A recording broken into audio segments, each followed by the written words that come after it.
Si tu veux réussir dans le business, tu dois oublier la loi de Pareto. C'est du bullshit, c'est de la merde. Je ne sais pas dans quel livre tu l'as lu, mais écoute très bien ce que je vais te dire.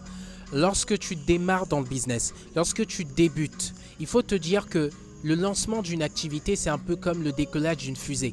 Une fusée brûle en moyenne 80% de son carburant au décollage. Pareil pour un avion, 80% de son kérosène, bim, ça part dès le décollage.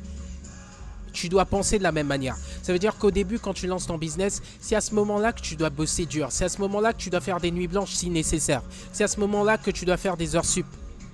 Ce n'est pas après. Je vois tellement d'entrepreneurs qui se lancent et qui malheureusement reçoivent des informations un peu trop précocement. Ça veut dire que la loi des Pareto, je ne dis pas que c'est une loi qu'il faut supprimer. Ok ? Elle est importante, mais dans un cas de figure bien précis. Et je vais en parler dans cette vidéo. Mais juste avant de parler de ça, je t'invite à t'abonner parce que sur cette chaîne, on vise les 100 000 abonnés à la fin de l'année. Si ce n'est pas encore fait, je ne sais pas ce que tu attends. Ok ? Ici, je te partage tout ce qui est nécessaire pour t'aider à développer un business rentable et à succès en moins de 90 jours. C'est ok pour toi? Parfait. Maintenant, parlons de tout ça. La loi de Pareto, au début, elle ne s'applique pas. Parce que la plupart d'entre vous, vous faites une erreur. Parce que vous avez lu dans un livre qu'il faut faire 80-20, vous allez faire les 80-20 alors que vous commencez. Lorsque tu commences, tu ne sais pas ce qui marchera ou ce qui ne marchera pas. Tu n'as pas d'expérience. Donc quand tu débutes, tu vas à fond. Tu fais all in, you know. Donc tu vas à fond et tu défonces tout. Maintenant, si tu veux, lorsque ton activité va fonctionner, lorsque ton activité va décoller, à ce moment-là, tu pourras donc, et là c'est le cas de figure dont je te parlais, appliquer la règle des 80-20. Ok? À ce moment-là, lorsque tu génères déjà 5 000, 10 000, 15 000 euros par mois, 20 000, à ce moment-là, tu peux te poser et te dire, ok, quelles sont les actions qui m'apportent le plus de résultats? Ok, c'est ça, je vais me focaliser sur ces actions-là et le reste, je délègue.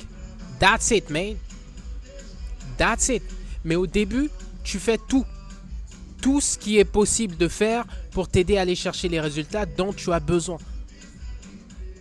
Ok? Donc, lorsque vous lisez des livres, il faut faire très attention parce qu'en fait, les livres, c'est vrai qu'aujourd'hui, ils sont très disponibles. En un clic, tu peux acheter un livre sur Amazon. En allant à la bibliothèque, tu peux l'acheter à moindre coût, c'est vrai. Mais il faut faire attention parce qu'il y a certains livres qui s'adressent à des entrepreneurs qui sont déjà avancés. Il y a des livres qui s'adressent aux intermédiaires et il y en a d'autres qui s'adressent aux débutants.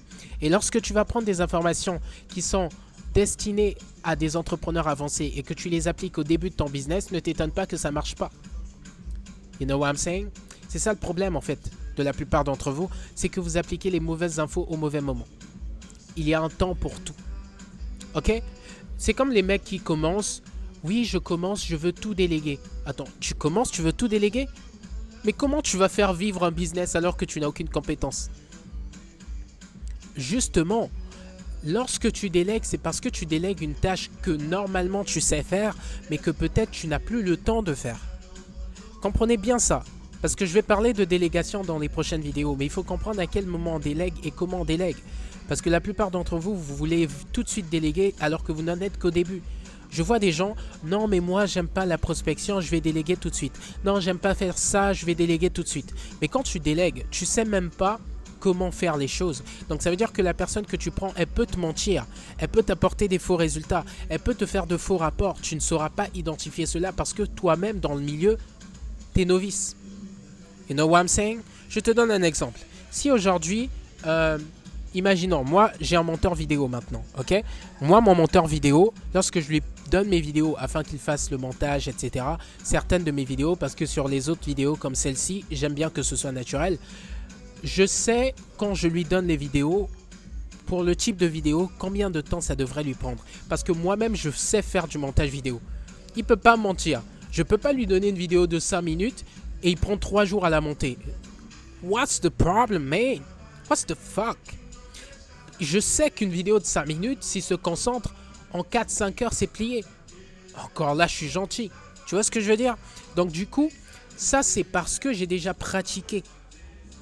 Tant que tu n'as pas pratiqué une activité, tant que tu n'as pas développé une certaine compétence, lorsque tu vas déléguer, tu ne sauras même pas si les gens qui font le job sont doués ou pas.